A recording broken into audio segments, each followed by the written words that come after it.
ये कहानी है धनिया की, जो एक फैक्ट्री में काम किया करता था। लेकिन कुछ दिनों पहले ही वो फैक्ट्री बंद पड़ गई और वो बेरोजगार हो गया। धनिया की पत्नी बहुत पहले ही गुजर गई थी। धनिया की एक 10 साल की बेटी सिया भी थी। वैसे ही उसके घर का गुजारा बहुत मुश्किल से चलता था। ऊपर से उसकी नौकरी भी चली गई तो घर चलाना और भी मुश्किल हो गया। नौकरी चले जाने की बात उसने सिया को नहीं बताई। रोज की तरह धनिया सुबह घर से निकलता नौकरी की तलाश में और शाम को नौकरी ना मिलने पर थका हारा वापस घर आ जाता। सिया, सिया, ओ सिया बेटी। अरे बाबा, आप आ गए फैक्ट्री से? पर आज भी मैं तेरे लिए रंग और पिचकारी लाना भूल गया। अरे कोई बात नहीं बाबा, कल ले आना। फैक्ट्री के सेठ ने बोला है होली पर सबको दिवाली की तरह बोनस मिलेगा। जब बोनस मिलेगा उन पैसों से मैं तुम्हारे लिए रंग, पिचकारी और ढेर सारी मिठाइयाँ लाऊंगा। सिया को पता था कि फैक्ट्री बंद होने के कारण उसके बाबा के पास अब कोई काम धंधा नहीं है। अब वो किसी की दुकान में झाड़ू लगा लिया करते हैं या पीठ पर बोझा उठाकर 2 पैसे लाकर जैसे तैसे घर चला लेते हैं। कभी कभी तो कोई काम नहीं मिलता तो खाली हाथ ही घर लौटना पड़ता है। एक दिन धनिया काम की तलाश में बाजार की तरफ जा रहा होता है। देखते देखते होली भी पास आ गई। कल होली है और मैं अभी तक अपनी बेटी के लिए रंग और पिचकारी भी नहीं ला पाया। धनिया ये सब सोचता हुआ चले जा रहा था। तभी उसकी नजर एक रंग और पिचकारी की दुकान पर गई। इस दुकान में मुझे जरूर कोई न कोई काम मिल जाएगा, तो मालिक के पैसों के बदले में अपनी बेटी के लिए रंग और पिचकारी मांग लूंगा। मालिक, कोई काम मिलेगा? कोई काम नहीं है, मैं कोई भी काम कर लूंगा मालिक। झाड़ू लगा दूं या झाड़ पोछा कर दूं दुकान में, कुछ भी। एक बार में सुनाई नहीं देता क्या? कोई काम नहीं है मालिक, मैं बहुत गरीब हूँ, मेरे पास कोई काम धंधा भी नहीं है। कल होली है और मुझे अपनी बेटी के लिए रंग और पिचकारी लेनी है। आप मुझे मेरे काम के पैसे के बदले रंग और पिचकारी दे देना। शक्ल से तो तुम चोर लगते हो। काम के बहाने कहीं चोरी करने का इरादा तो नहीं? हाँ, नहीं नहीं, बिल्कुल नहीं। आप एक बार काम देकर तो देखो। ये ऐसे नहीं मानेगा, पता नहीं कहाँ कहाँ से चले आते हैं। अरे कोई है, इसे भगाओ यहाँ से। बेकार में मेरा और ग्राहकों का टाइम खराब कर रहा है। चल चल। दुकान का मालिक धनिया को धक्का देकर दुकान से बाहर गिरा देता है और धनिया आंखों में आंसू लिए वहाँ से चला जाता है, पर उसे कहीं भी काम नहीं मिलता। जेब में पैसे नहीं है, घर में राशन खत्म होने को आया, अब कैसे घर चलेगा? मैं तो भूखा भी रह लूं, पर बेटी को मैं भूखा नहीं रख सकता। धनिया उदास मन से घर पहुंचता है। क्या बात है बाबा, चेहरा इतना उतरा हुआ क्यों है? अरे कुछ नहीं बेटा, तबीयत कुछ ठीक नहीं है, मैं जाकर सो जाता हूँ। सिया को पता था कि उसके बाबा को कुछ नहीं हुआ है, वो बिल्कुल ठीक है। जब भी उन्हें कोई काम नहीं मिलता वो भूखे सो जाते ताकि राशन एक दिन और ज्यादा चल सके। कई बार उन्होंने ऐसा किया। वो खुद भूखे रह जाते पर सिया को कभी भूखा नहीं रहने देते। अगले दिन होली थी। धनिया चुपचाप सुबह सुबह अंधेरे ही घर से काम की तलाश में निकल पड़ता है, पर सिया उसे देख लेती है। उसके जाने के बाद सिया घर में बने मंदिर के पास जाती है और बहुत रोती है।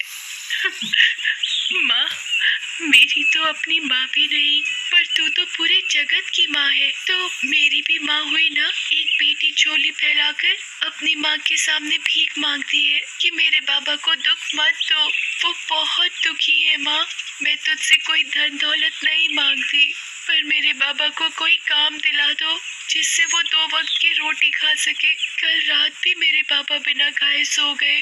अगर उन्हें कुछ हो गया तो माँ तो पहले ही चली गई इस दुनिया से, पर मेरे बाबा, मैं अपने पापा को और दुखी नहीं देख सकती। माँ, मैं तेरे आगे हाथ जोड़कर खड़ी हूँ, विनती करती हूँ, मुझे कुछ नहीं चाहिए कभी भी, पर मेरे पापा को कोई काम दिला दे। उधर धनिया। आज होली है, हाथ बिल्कुल खाली है। हे ऊपर वाले, कुछ काम दिला दो।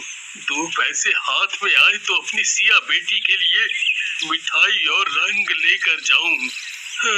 धनिया ये सब सोचते हुए उसी दुकान के आगे से गुजर रहा था जिस दुकान मालिक ने उसे धक्के देकर दुकान से बाहर फेंक दिया था।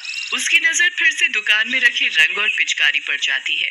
तभी दुकान का मालिक जल्दी जल्दी दुकान बंद करके कहीं जा रहा होता है। उसके हाथ में एक बैग भी था जो हड़बड़ी की वजह से वही दुकान के सामने गिर जाता है। धनिया उस बैग को उठाकर दुकान के मालिक को देने जाता है, पर उतने में दुकान का मालिक अपनी गाड़ी में बैठकर जा चुका होता है।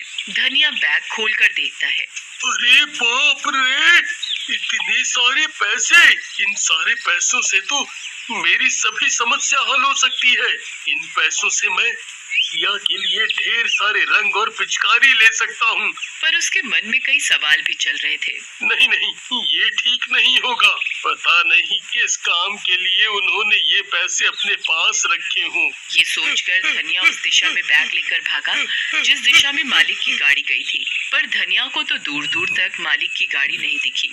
वो वापस दुकान की तरफ गया और मालिक का वही इंतजार करने लगा, पर दुकान का मालिक तो वहाँ नहीं आया। फिर उसने आसपास की दुकानों से दुकान के मालिक के बारे में पता करने की कोशिश की, पर उसे कुछ पता नहीं चला। कुछ दूर जाने पर उसे दुकान के मालिक की गाड़ी दिखाई दी।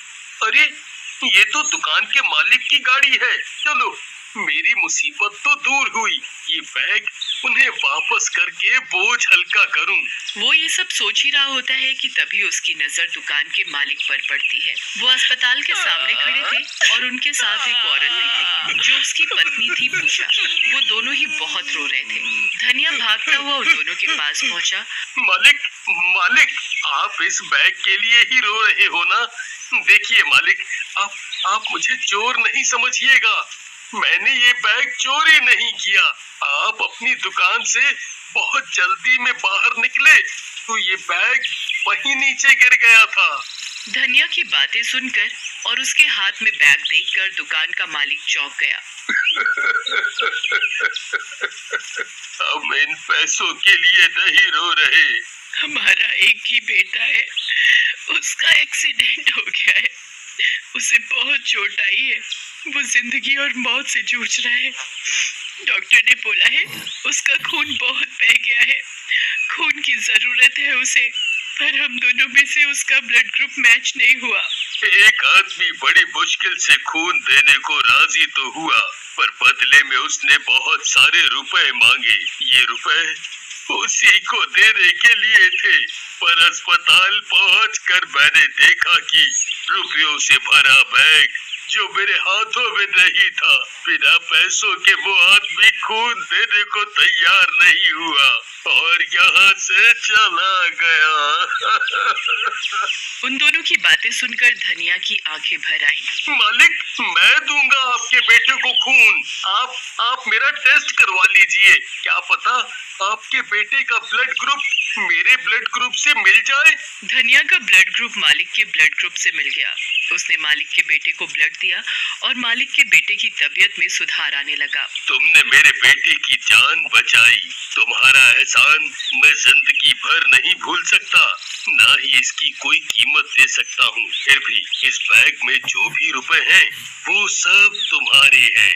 ये आप क्या कह रहे हैं मालिक? जान बचाने वाला तो ऊपर वाला है, मैं नहीं। मुझे ये पैसे नहीं चाहिए। अगर मैं आपसे ये पैसे ले लूंगा तो ऊपर वाले को क्या मुंह दिखाऊंगा? मुझे माफ कर दो अपनी गलती के लिए। उस दिन मैंने तुम्हें क्या क्या नहीं बोला। मैंने ही तुम्हें अपनी दुकान से चोर बोलकर निकाल दिया था, वो भी धक्के देकर। मालिक, आप मुझे शर्मिंदा ना करें। धनिया वो बैग मालिक को दे देता है और फिर धनिया वहाँ से अपने घर की ओर चला जाता है। घर पहुंचकर देखता है कि सभी बच्चे बड़े होली खेल रहे हैं, नाच रहे हैं। जैसे ही वो घर पहुंचकर सिया को आवाज लगाता है, सिया बाहर आ जाती है। पर ये क्या? धनिया देखता है कि उसके हाथों में रंग की पिचकारी है। सिया मेरी बच्ची, ये रंग पिचकारी कहाँ से आई? कौन लाया? बाबा, आज मैं बहुत खुश हूँ। मेरी माता रानी ने मेरी सुन ली। आपको नौकरी मिल गई। नौकरी? तभी घर के अंदर से वही दुकान का मालिक और उसकी पत्नी बाहर आ जाते हैं। मालिक, आप यहाँ? ये पैसे का बैग, इसके तुम हकदार हो। ले लो ये, और मैं अपनी दुकान में तुम्हें नौकरी पर रखता हूँ धनिया।